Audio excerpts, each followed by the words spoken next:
All right, guys, so now we're gonna do the supine scorpion. So supine means we're gonna be facing up. So we're gonna lie on your back. We're gonna put your hands out to the side and just tuck your shoulders in your back pocket. So now I'm gonna take my right leg and I'm gonna try and touch my left hand. So we're gonna go cross body.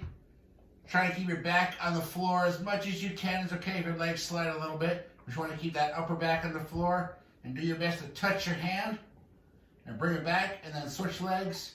Same thing now, I'm going left foot to right hand. Trying to keep that upper back on the floor and trying to touch my hand up top. And then just switching back and forth. Feel a nice stretch in the low back and the mid back. Getting some mobility, trying to keep your eye on the ceiling the whole time. You don't want to turn your head or move your shoulders much at all. All right, now we're gonna do the prone broomstick tension press. So what you're gonna do is you're gonna take just a broomstick. I just got my broom in my house and took the head off. And we're gonna go on your stomach. So prone means to go facing down. We're gonna try and guide the broomstick maybe just a little bit wider than shoulder width. So for me, it's right at the ends here. I'm gonna bring it out in front of me. I'm gonna keep my head and chest up where my chin is tucked into my shoulders so my head is level. We don't want to crank up too high. And I'm gonna lift my chest as high as I can. Try and keep my feet on the floor. Then we're gonna lift this broomstick up. And we're gonna bring it all the way into your back. We're gonna keep it up high the whole time. We're gonna keep that broomstick nice and high. Squeeze it down into your back and press it up overhead, keeping it high. Very controlled, just a second or two on each way. And now we got the 1.5 rep body weight squat. So you could do this with nothing, or you could actually take the broomstick that we just used for our prone presses. You could even throw it behind your shoulders just so you have something to keep your back tight and keep your chest up. Basically, we're gonna go in our regular squat position, feet a little wider than shoulder width. We're gonna do a full squat, all the way down, and then come halfway up, all the way down, and all the way up. So that's 1 rep. So we're gonna do as many of these as we can in 5 minutes. So we wanna go 1, 2, so every 1.5 reps is 1 rep. All right, now we got the foot elevated single leg hip bridge. So this is kind of the opposite of the way that we've been doing the single leg hip bridge. So now we're gonna go back on the floor and we're gonna put your foot up on the couch.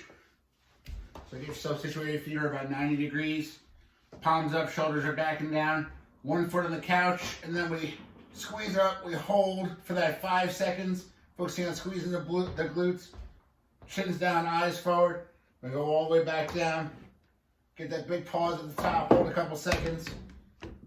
And then repeat, going all the way down on each one. Get a real big squeeze at the top on each rep. All right, now we got the diamond push-up. So the diamond push-up is just a different hand position. We're gonna put your hands right like so. Right like so, triangle, and you can either put your thumb and index fingers together, or you can have them spread a little farther apart. I like a little farther apart, it's usually a little more stable. You can do this also elevated on countertop, staircase, couch, whatever you gotta do. We're gonna go closed hand position, normal push-up position, controlled on the way down, touch the nose, and then back up. Whole body straight the whole time. We're not gonna let our butt sag down here and then push up, and we don't want butts up in the air and diving in. Nice straight body. Very controlled.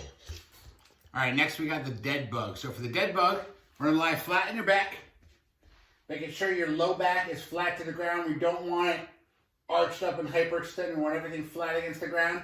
We're gonna put your legs at 90 degrees and arms straight up in the air. And we're gonna take your opposite arm and opposite leg, so my right hand and left leg, and we're gonna let them slowly extend all the way out while keep my back flat against the ground the whole time. Control all the way out. And then bring them back up under control. Same thing, opposite arm, opposite leg. Very controlled, keeping the back flat against the ground the whole time. As far as they can go without touching the ground. And then back up. All right, so now we're gonna do the hollow body rock. So we're gonna lay on the floor on your back. Hands behind your head. We're gonna bring your legs out while your back is flat on the ground. And we'll put your legs at about a 30-degree angle or so. And we're slowly gonna rock our way up so your heels tap the ground and come back. Heels tap the ground, come back.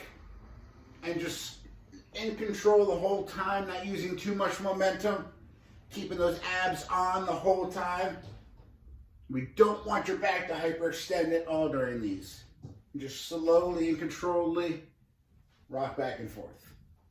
All right, so now we're going to do the lateral raise iso hold, and I have you doing it with some books, but you can really do it with anything. It doesn't really matter as long as it has some kind of weight to it. So you can grab your books or some water bottles or some milk jugs or anything really that you can hold in your hand and hold out to your side, and we're just going to hold them right out to the side here for as long as you can, making sure your shoulders are down. And we want your hands just a little bit in front of your chest, kind of like I have mine here, so we don't want to squeeze them all the way back and bring our traps in. We want to just bring them out front just a little bit and hold them right here.